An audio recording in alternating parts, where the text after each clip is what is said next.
Right. Afternoon, Shiva. Good afternoon. Yeah, I can see you and hear you. Yeah, thank you very much. So after the interesting morning and afternoon session, now we have a PDA. We want to show a child with a PDA. Ravindra, can you give a patient details?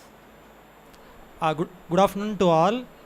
The next case is about a kid who is 1 year 6 months old, asymptomatic, normal newborn period, normal growth and development, incidentally detected to have PDA. An interesting history is that mother underwent PDA ligation in 1989 at the age of 2 years. On examination, the child weighs 10.2 kgs, mild pallor, high volume pulses with a saturation of 98%. There is mild cardiomegaly and a grade 3/6 continuous murmur in the left upper sternal border. Chest X-ray, the cardiothoracic ratio is 55% with normal lung vascularity. The ECG shows LVH with volume overload, Q waves in the left chest leads. The echo showed dilated LA and LV with trivial MR and trivial TR, 3.5 mm restrictive PDA shunting left to right with a peak systolic gradient of 80 mm of mercury and end diastolic gradient of 21 mm of mercury with good biventricular systolic function. Here are some of the echo pictures showing LA LV dilatation. The next picture. Then the PDA. The next picture. Next. Okay, thank you.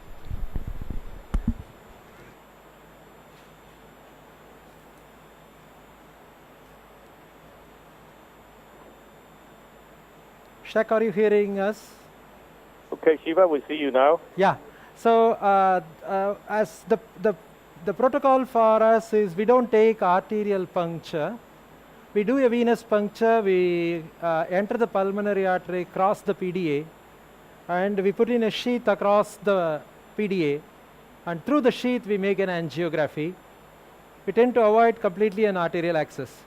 The hemodynamics that we had, the right atrial mean pressure was around 8 millimeters of mercury. The right ventricle and the pulmonary artery had a systolic pressure of 50, and the aorta had a pressure of 110/50. Pulse pressure was 60 millimeters of mercury. The next step that we do is, through the side arm of the sheath, we make an angiography. Here the angiography is almost completely occluding the ductus. I'll withdraw the... What size sheath is that? It's a 6 French Mullin sheath, the Cook Mullin sheath. So I'm going to withdraw it a little bit more and make another angiography now.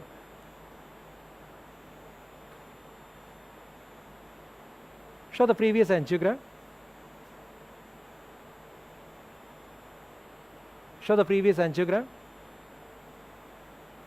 Yeah. So it is somewhere around the posterior border of trachea. Let me make another picture here. Yeah, it's almost completely occluding the ductus.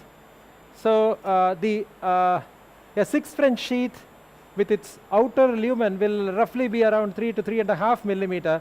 So I agree with Dr. Ravindra's echocardiographic report that it is a 3.5 millimeter PDA. I think a 6/4 PDA device should be fair choice.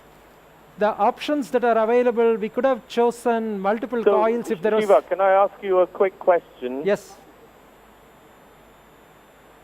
Can I ask you a quick question, and that is, do you ever come across spasm in the duct in this sort of approach? Because you're not using arterial access. Yeah. You're crossing the PDA with a wire and catheter. Yes.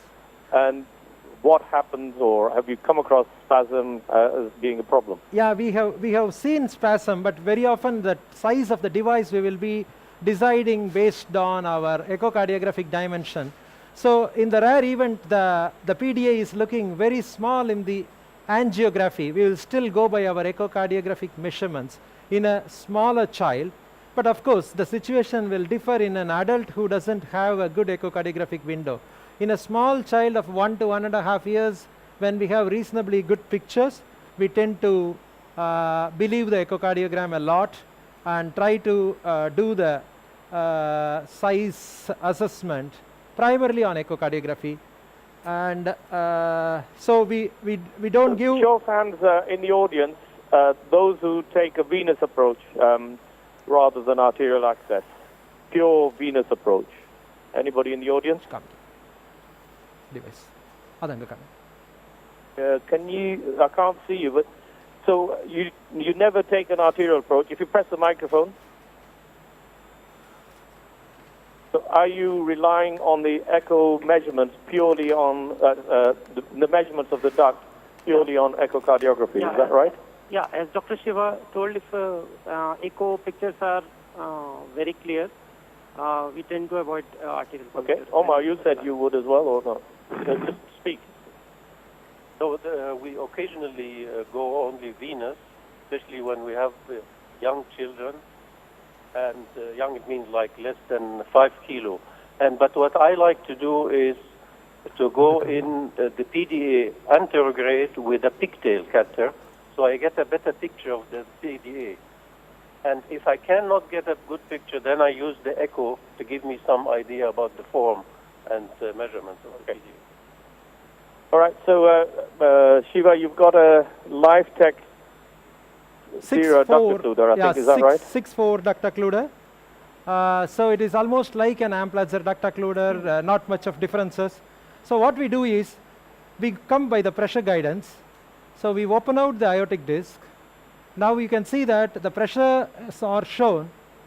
So I come back till the mobility of the aortic disc reduces. So now the mobility is slightly getting reduced. At this point, slowly I start peeling back. We can appreciate that I have come into the pulmonary artery on the pressures. So now I advance the device back into its original position. At this position, I make a second angiography and observe a long levophase which fills the aorta, and thereby checking the aortic position also.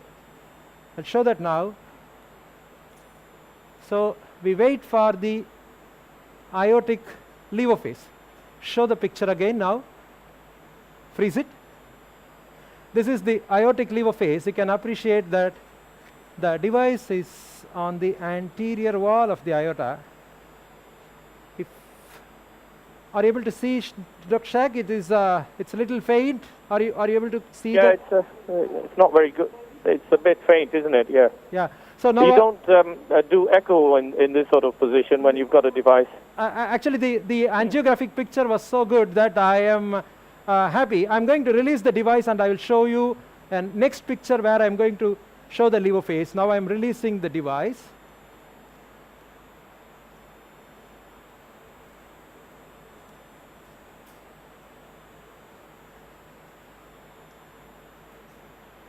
So at this moment, and the release mechanism is just a screw one, isn't it? Yeah, the same like a duct occluder. Right now I'm going to make another picture, and this picture hopefully should show a much better levophase.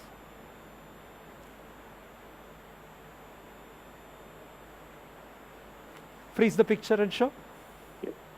Yeah. So just go frame by frame and show. So the entire aorta is almost clearly visualized, and we can appreciate fairly a good position. We can do another angiography in LAO 3030 in order to see the branch pulmonary arteries, especially if the branch pulmonary arteries were a little smaller. Now, knowing that you've not used the arterial access, what do you do about heparinization here? Usually we don't give heparin. However, in this particular child, we gave heparin because we were with the access for a little longer because of the transmission. Yeah, okay. Here, the branch pulmonary arteries look good, and now you've got a reasonably good visualization angiographically of the descending aorta. Yeah, go back. Can I make a comment about, even if, when you do this angio in the right side of the heart, you still can never be sure that the device is not protruding too much in the aorta. And that's why I always like to do an echo at the end of the procedure, at least to know where we stand. Yeah, Dr. Ramya is now showing the echo. Can you show the echo live? Yeah. Echocardiography, ductal view.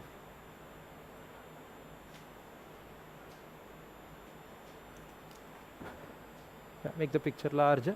Yeah, color flow.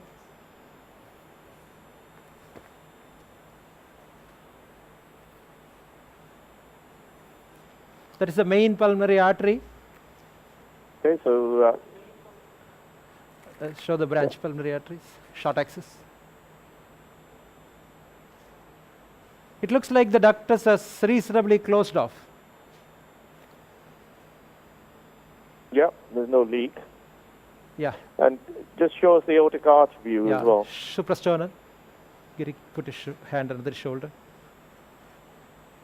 The child is on just sedation with a small dose of ketamine, is spontaneously breathing.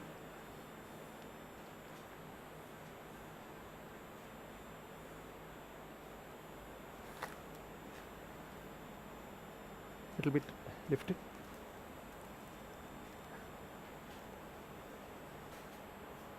Just at the moment, take the color off. Color Just off. shows the aorta. Make it little bigger. Yeah. Now color. Okay, so Omar, what do you think of that? So you see, there is probably some protrusion, and then of course the color will confirm it or not. But I think Put there a is put a clear Doppler. protrusion in the Doppler. aorta, which happens often. Freeze it. It looks okay. Yeah. Yeah. Keep running. Any other questions from the audience or comments with this technique, slightly different from normal? Dr. Omar, you now see that when I tilt the probe a little bit towards the right side of the aorta, the device sort of disappears. Remove the color. Make the same large picture. You're right. So as I No, tilt, we noticed from the start, your first angio, that the PDA is not as it should be usually horizontal. It's more to the lateral side of the aorta. So sometimes it confuses us. But I think the device is fine. I'm not saying anything. yeah, And there is no gradient, so you should be happy. yeah.